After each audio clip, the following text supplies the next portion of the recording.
कोट DG report Akhtar की रियो। Assistant commissioner कोट DG Mohammad Asim Abbas जो नए अस्पताल जे बिल्डिंग जो विज़िट सफ़ाई सुथराई जो जाइज़ो वरितो, अमले खे सख़्ती सां हिदायतूं जारी कंदे चयो त 17-18 तारीख़ ते अहलिया कोट डीजी जे तावन सां अखियुनि जी मुफ़्त कैंप लॻाई वेंदी ऐं 19 तारीख़ ते अस्पताल जो इफ़्तिताह वज़ीर आला सिंध जो सूबाई सलाहकार बराए ज़राअत जनाब मंसूर हुसैन वसाण जिन कंदा। उन खां अॻु समूरो कमु मुकमल थियणु घुरिजे।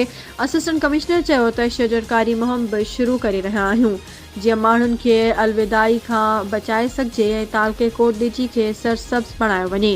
उन मौक़े ते साणनि गॾु कोट डीजी जी बहितरीन शख़्सियत मुजाहिद हुसैन जुमानी, कमर अब्बास लाशारी, अकील अब्बास राजपर ऐं अस्पताल अमले जो मेहनती बहितरीन शख़्सियत पैरामेडिकल स्टाफ यूनियन तालके कोट डीजी जो सदर गुलशेर भंभरो पिणु साणनि गॾु हो।